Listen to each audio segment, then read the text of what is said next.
Hello and welcome to another episode of Balls Brew, the flagship sports podcast here on the Morgan Podcast Network. I am your host, Rod Morgan. Hello.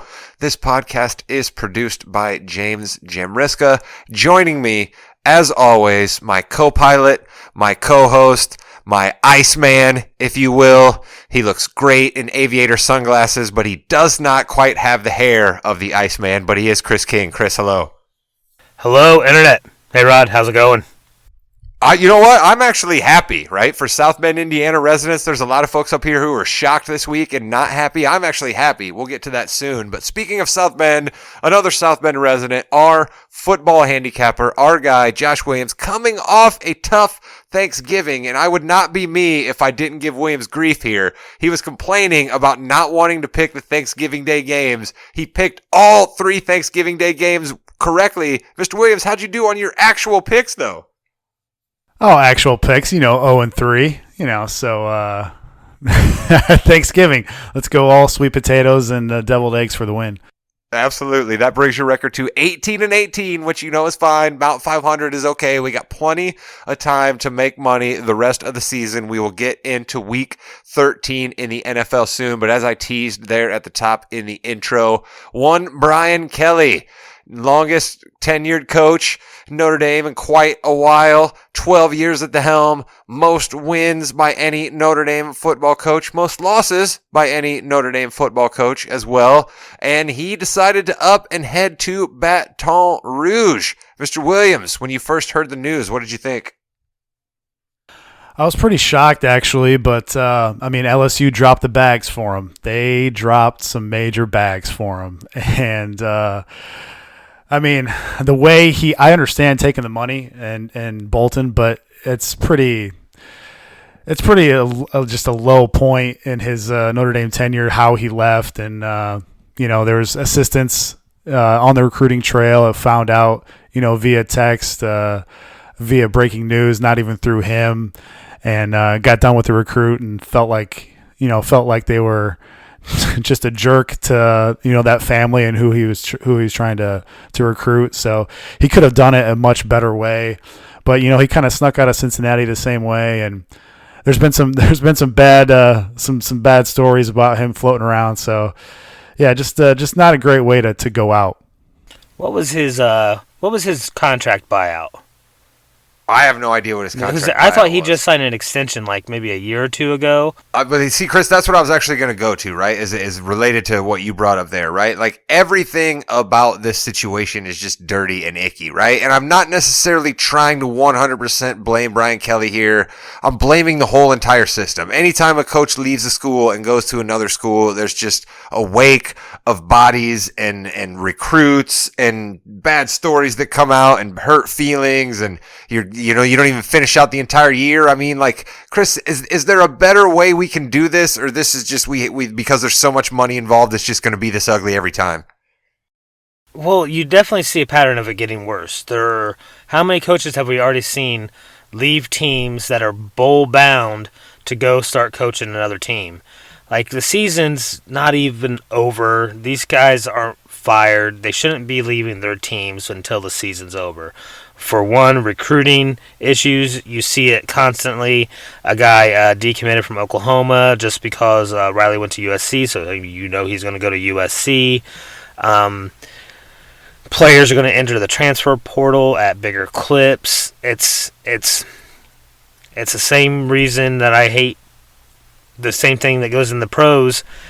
Guys leaving in the middle of the year. I just wish we could maybe make it where people actually abide by their contracts. He's been, 2 years into an extension. I know they get bought out, so Notre Dame's not losing any money, and getting money back, it's not a good look. It's not a good look for a coach to leave in the middle of a week, coaching a team that has a legitimate chance to get into the college football playoff.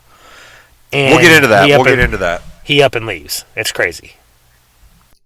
Yeah, it's just, Mr. Williams, let me go to you on this. I wonder if you got a good answer for me here, because I think you like the college football, the college athletics, I think a little bit more than I do. I have an awful tough time squaring anymore what these players have to go through, the sacrifices they have to make, the fact that they're not getting paid, and a guy like Brian Kelly, gets the bag, as you stated it, right? I mean, I have trouble squaring him getting $95 million and all the other perks along the way to go down to Louisiana State, and then to hear him sit there in a press conference and talk about he's down there for academics. I'm like, come on, Brian. I mean, stop insulting our intelligence here. Yeah, for the record, I love college basketball way more than college football. But yeah, and we saw it with Lincoln Riley too. With the USC got him a private jet 24/7, a private jet Lincoln Riley gets, and USC bought both his two houses in Norman for $500,000 more than asking price. So it's just like basically $1 million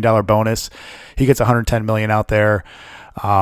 Yeah, thank God for NIL, the name, image, and likeness for these students. I don't want to hear anybody complain about a kid transferring ever again, because these coaches just bolt up and whenever they want. So, yeah, it's getting, going full circle. It was just a bad look by Kelly. I understand why he took the money, but you don't have to be a dick about it. Just say, hey, I got a better offer. I enjoyed my time at Notre Dame, and and leave the program the right way, and have a proper meeting with all your students, with all your players, and all your assistants. And you mean maybe spend more than 11 minutes back on campus when you fly back in on LSU's dime on a private jet?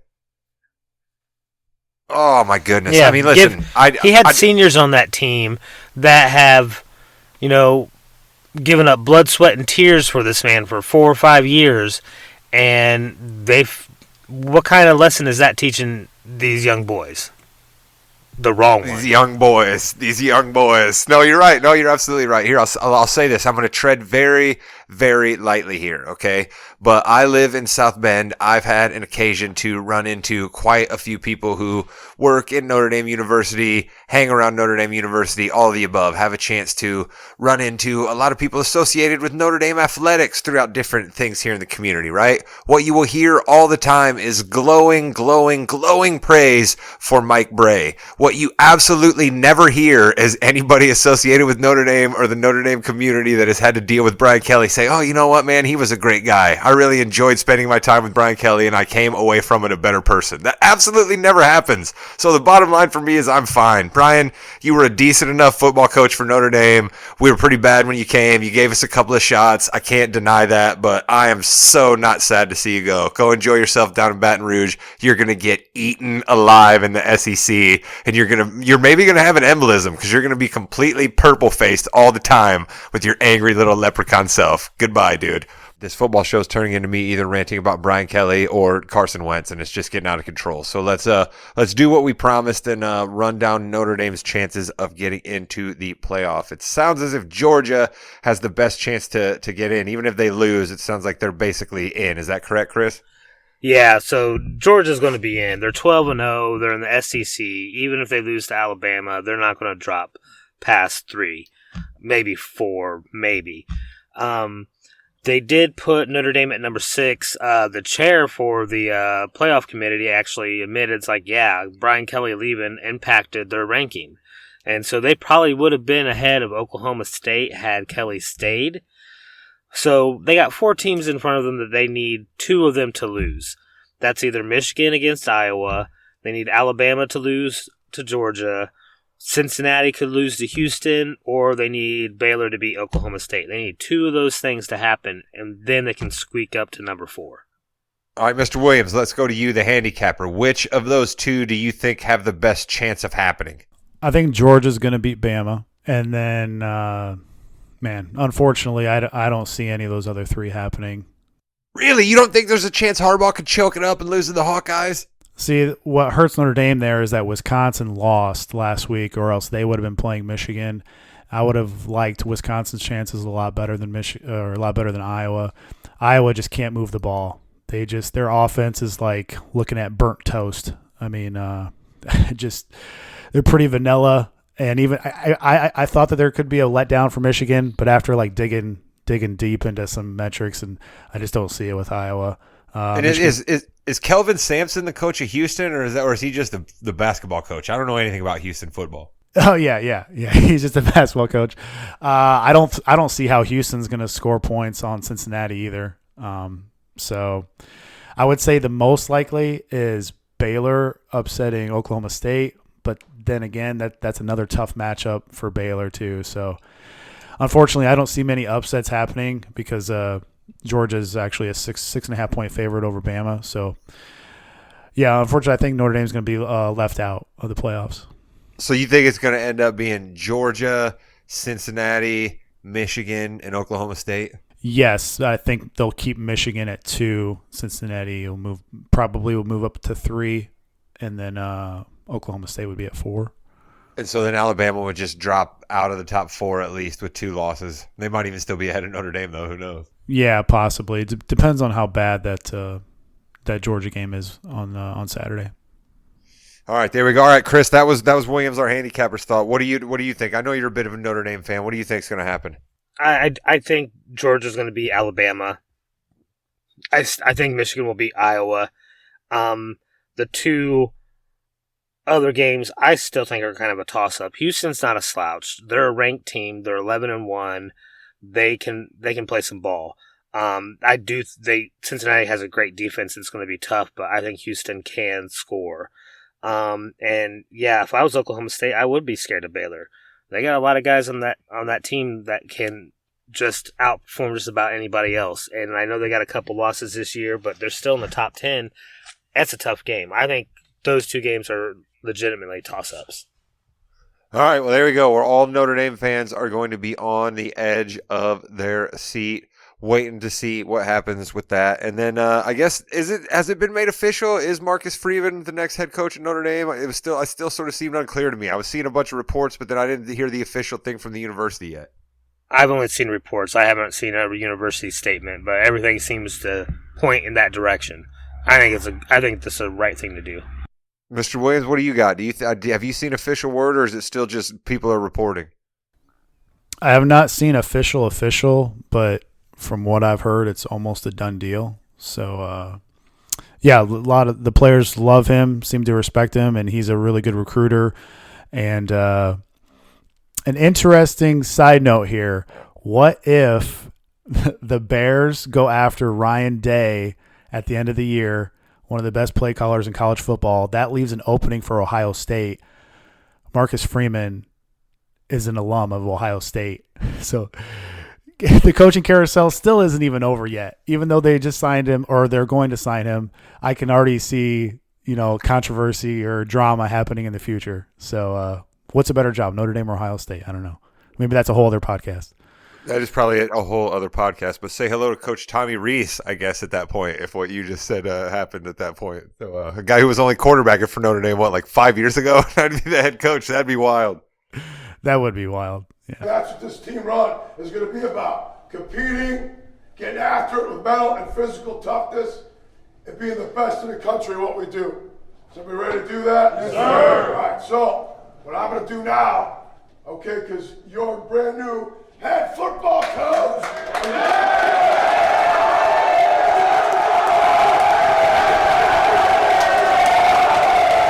All right, let's move on to where our bread is buttered here on Balls and Brew. More often than when we talk college, the pro game. We will start with a very ugly football game that I hope is not on in the local market here. But let's get some talk about it, so maybe we can win some money gambling wise. And that'd be the Steelers v. Ravens. The Ravens just can't score right now, and the Steelers are ugly.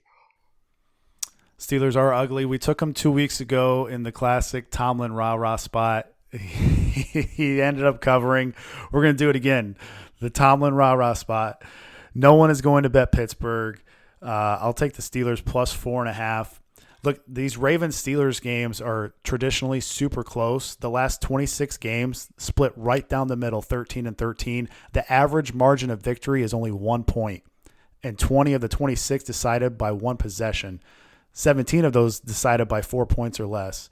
And when any one of these two teams, when playing each other, are favored by more than 3 points, the favorite has gone 1-13-2 against the spread.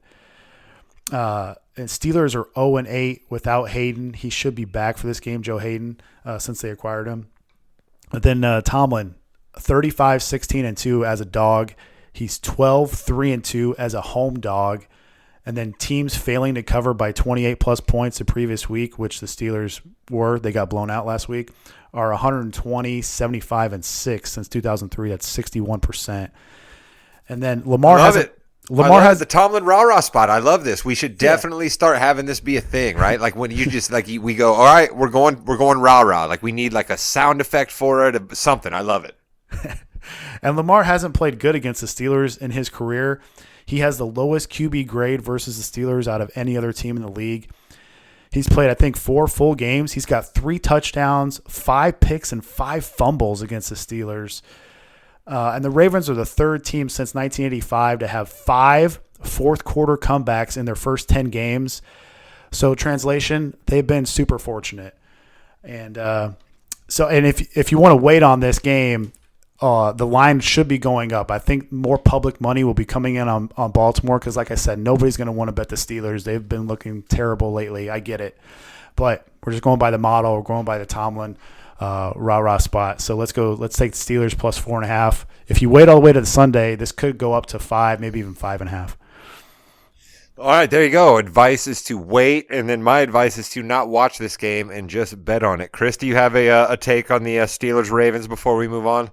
I think the Ravens win, but it's going to be close. So I agree with Williams. I think the Steelers. All right, there we go. We got an agreement with both Chris and Williams, which means you may want to fade them. I don't know. I'm not even entirely sure what our stats are when those two guys agree on a pick. But let's move on to the Sunday night football game. The Denver Broncos taking on the Kansas City Chiefs, who are flying high on a bit of a win streak. Who's quarterbacking for the Broncos? Yeah, you know it. It's Teddy KGB. And the NFL, if somebody's looking at their schedule here and saying, wait, this isn't Sunday Night Football, yes, it is, because the NFL said enough with Pete Carroll. Get him off my TV screen. Thank you, NFL. And so they flexed this game in, Denver, KC. I'm taking Denver plus 9.5. Teddy Two Gloves. He's 26-9 against the spread as a dog. He's 24-4 against the spread on the road. He's 20-5 as a road dog against the spread. That's 80%. Road dog over a field goal. He's 15-2, 88%. And he's 9-1 against the spread as a dog of 7 points or more. You sly devil, Williams. I see what you're doing here. We're week 13, and you are just banging the drum of our tried and truisms here. You've been talking Teddy Two Gloves for years, how he's a monster against the spread, and you've also been talking the Tomlin rah-rah spot. I love this out of you. This is how you bounce back after an 0-3 week. Let's hope so.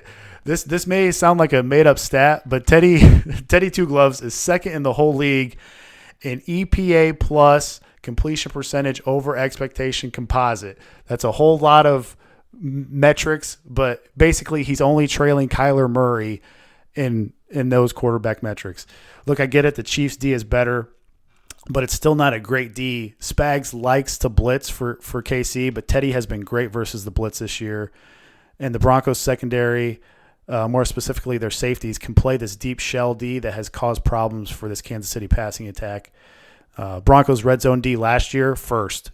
Broncos red zone D 2 years ago, first. Broncos red zone D this year, top 10.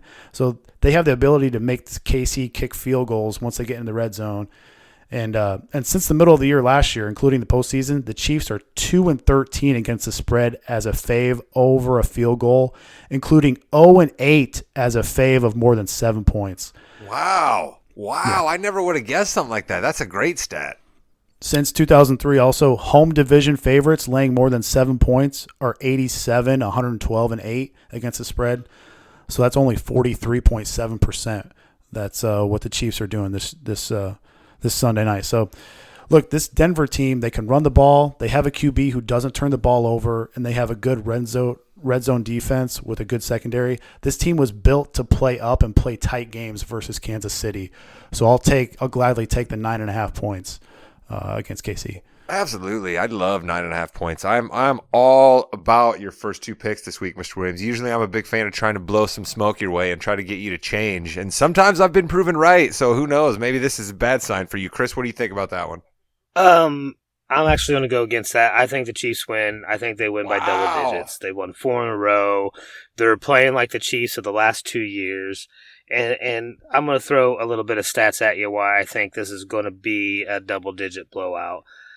Third down completion percentage for the Chiefs, first in the NFL, over 50%, 51.5%. Whereas the Broncos' third down defense, 28th in the league. Really? That does not bode well. I find that interesting because the Broncos basically have rested their hat on defense all year long. That's an interesting stat. All right, let's go to the final pick. We did Sunday night. Let's move on to Monday night. And is there going to be are the Manning boys going to be back on the air for this Monday night game? Yes, they are. Excellent. All right, well, we got the Bills v. Patriots. Sneaky sort of battle for the division here, Mr. Williams. The Patriots have just been sneaking up. If only somebody on this podcast would have said that they were just going to continue to run the tables on the AFC.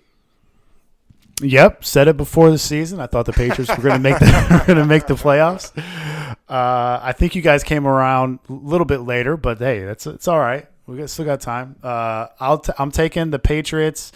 It's at 2.5 on a lot of different sites, but actually I found it at +3 on BetMGM. So hopefully when you're listening to this, you can still find it at +3. Look, Buffalo was built to beat Kansas City and Tampa Bay with how good they are versus wide receivers. A team they don't match up well with, the New England Patriots.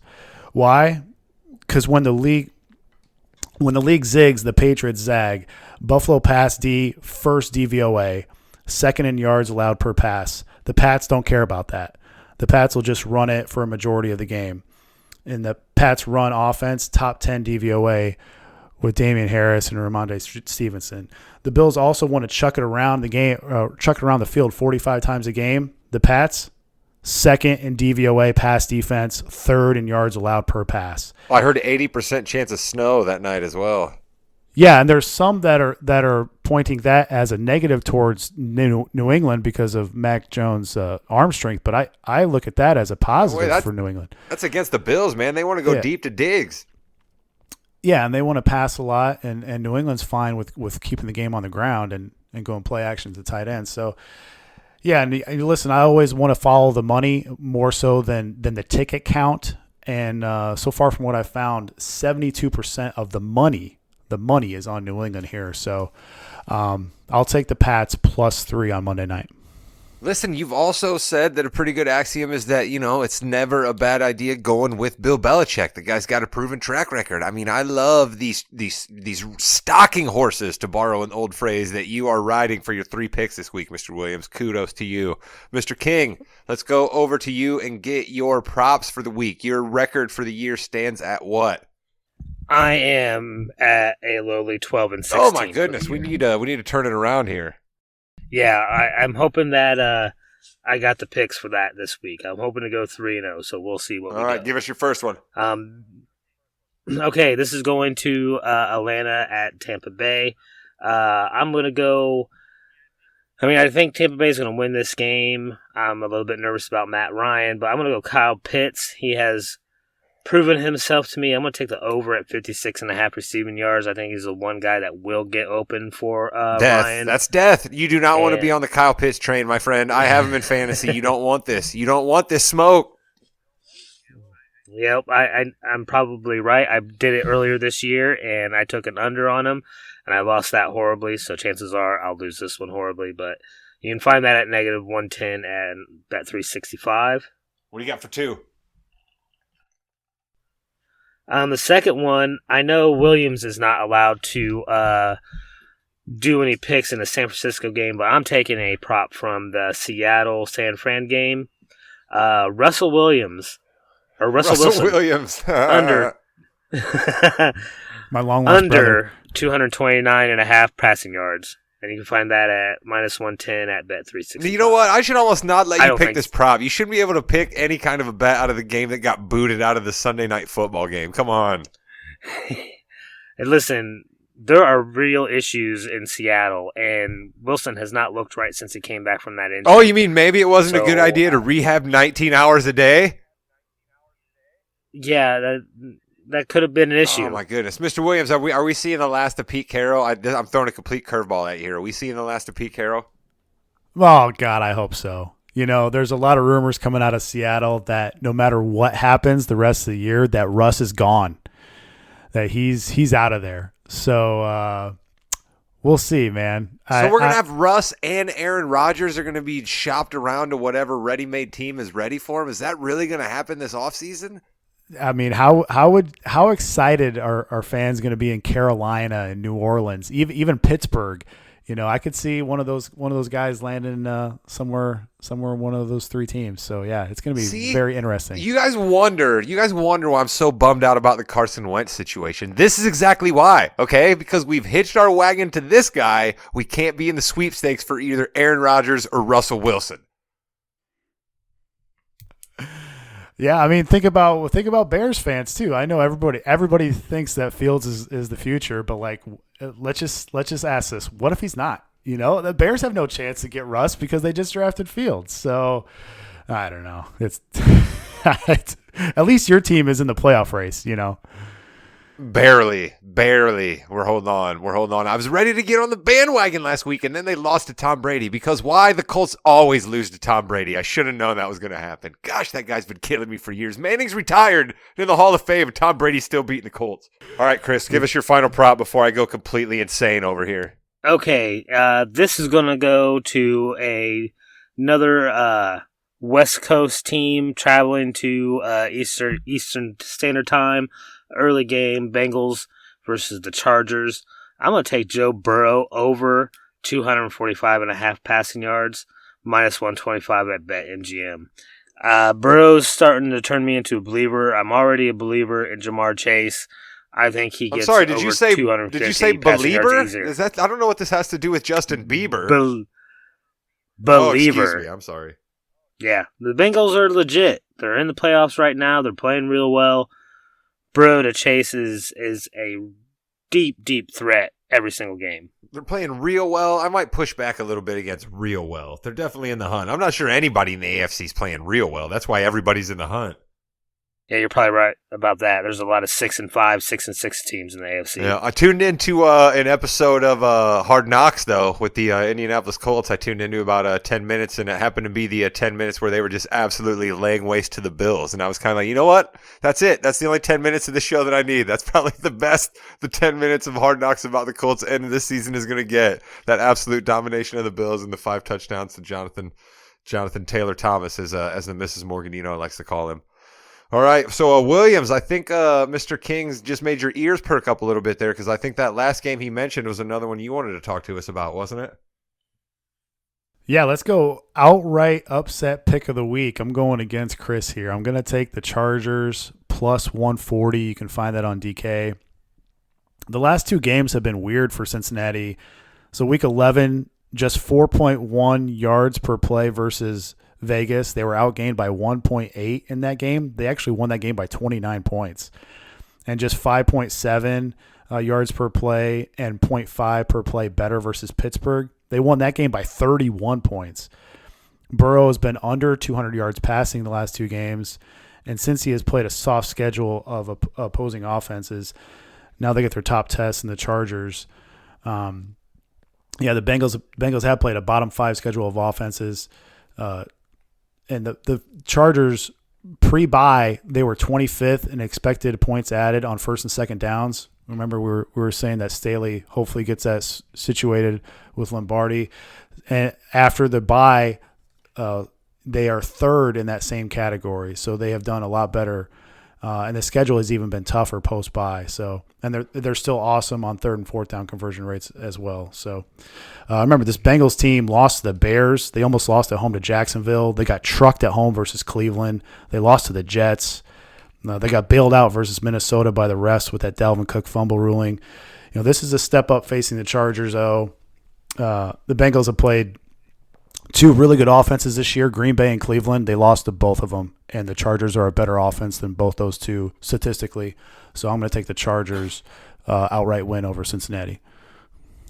All right, you mentioned a team in there as one of the teams that that has played well. You mentioned the Jacksonville Jaguars. I'm going to go Jacksonville getting 12.5 versus the Rams. Clearly the Rams are a better football team, but I don't know, man. Something kind of stinks in Los Angeles right now. You got some guys out that maybe they needed to rely on more than we thought. We got Odell Beckham, who just clearly is a bit of a cancer. That doesn't seem to be doing anything right now. Matt Stafford seems to be way, way dinged up and not doing what he was doing at the beginning of the year. And trust me, I noticed because he's my fantasy quarterback. So give me Urban Meyer to shut up all the haters who are talking about him maybe getting back into the college scene and getting a big win over the Rams. How about that? That's crazy. That's a real upset, not this Bengals-Chargers garbage that Williams is giving you.